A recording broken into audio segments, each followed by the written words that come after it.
So, magandang umaga sa inyong lahat mga katoka. So, ngayon, 40 days video. Magbibigay kami ng tip sa plumbing. So, bali, magtatap tayo sa stub out ng mall. So, bali, ito yung ginagawa namin mga katoka. Ayan. Paano yung plumber? Ayan, so yung plumber, si Palimper. Siya yung plumbable, taga-deliver ang gasolina. So, ngayon mga katoka, ituturo ko sa inyo kung paano nga ba mag-tap ng plumbing sa stub out. So, let's go. So, bali ito mga katoka yung stub out natin. Yan. So, 6x4 yan mga katoka. Dito tayo magtatap. Ito yung pag-aari ng mall. Tapos ngayon, ito yung 2x4. So, bali itong malaki mga katoka is para to sa mga sebo nang gagaling sa mga grease trap. Tapos ito naman para sa mga drain tulad ng floor drain. So bali itong D4 mga katoka, ang drain yan is nanggagaling sa mga sink. Nakatapat yan sa sink. Kaya tatap natin dito sa 6x4. Tapos ngayon, ayan na, naghukay kami dito sa slab ng ground floor. So bali si Padimper yung plumber natin. So ngayon mga katoka, yan, nai-actual na namin yung mga PVC. So kailangan natin lagyan ng tanda yan para hindi tayo mawala. So bakit nga ba nilalagyan ng tanda pa din, Ber? Para pag may solvent sa pagsalpak natin, hindi mawala yung latag natin. Yun. So bali, ang purpose ng tanda na yan mga katoka, lagyan mo pa rin mo. Tang ikot ka. So, ang purpose ng lapis na yan mga katoka is para pag naglagay na tayo ng solvent, hindi mawala yung alignment ng ating piping. Ayan. So, kailangan tugma yan pag nagsalpak ulit tayo mga katoka. So, ngayon, pag nalagyan na natin lahat yan ng tanda, babaklasin ulit natin yan para maglagay ng solvent. Tawanan mo, baka mga naman. Dahil na umaga yung lapis. Ayan mga katoka. So, kailangan lahat yan. Lahat ng mga joint na yan, lahat ng mga dugtungan, kailangan merong tanda yan mga katoka. Hanggang doon. So, bali ito yung stub out natin. 4x6. Ito yung size mga katoka. 6 inches by 4 inches.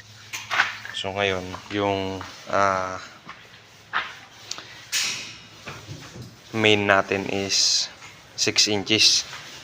Nagtap tayo ng 4 inches papunta ron. So ngayon mga katoka, ang levelasyon naman ng ating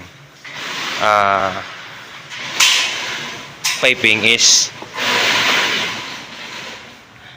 1 cm sa bawat 3 meters na PVC pipe mga katoka. So halimbawa yung level natin papunta ron, so kailangan umangat yun ng 1 cm. Mas mababa to kaysa sa doon mga katoka, para yung tubig tuloy-tuloy papunta dyan sa stub out.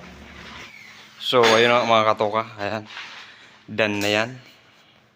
So bale tapos na yung piping natin. So ngayon mga katoka, may tip ako sa inyo. So bago nyo tambakan ng mga graba-graba or panambak, so kailangan may mga kalso yung nasa ilalim mga katoka para yung levelasyon niya hindi mabago. So kahit daganan ng mabigat, hindi bababa yung ating PVC pipe. Ayan mga katoka. So ngayon mga katoka, ito yung stub out ng mall. So bali ang size niyan is 2x4. So ito yung 4 tsaka 2 yung nag-reduce tayo ng 2. Tapos ngayon, ito naman yung 4x6. So bali ito yung para sa mga sibo, sa mga kitchen, dito mga katoka, dito babagsak yung mga galing sa mga kitchen. Tsaka dito mga katoka, dito naman yung sa mga floor drain, yung mga water lang, walang mga sibo. Tapos ngayon, ang ginawa namin, ayan, tinap na namin. Gumamit kami ng T na 6x4. Tapos papunta ron. Yan. Tapos pagdating dito mga katoka, meron siyang floor drain. So nagamit tayo ng 2x4 na Y. Tapos meron tayong P-trap. So kailangan yung floor drain natin mga katoka, gamitan natin ng P-trap. Ang purpose niyan is para hindi bumaho, hindi mangamoy sa loob ng kitchen. So yan yung purpose niyan. Kasi naiistakan siya ng tubig dito mga katoka. Yung baho hindi sisingaw sa labas kasi nga may tubig na pundo.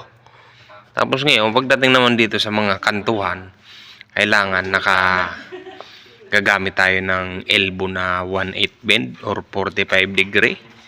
Tapos naglagay kami dyan ng clean out.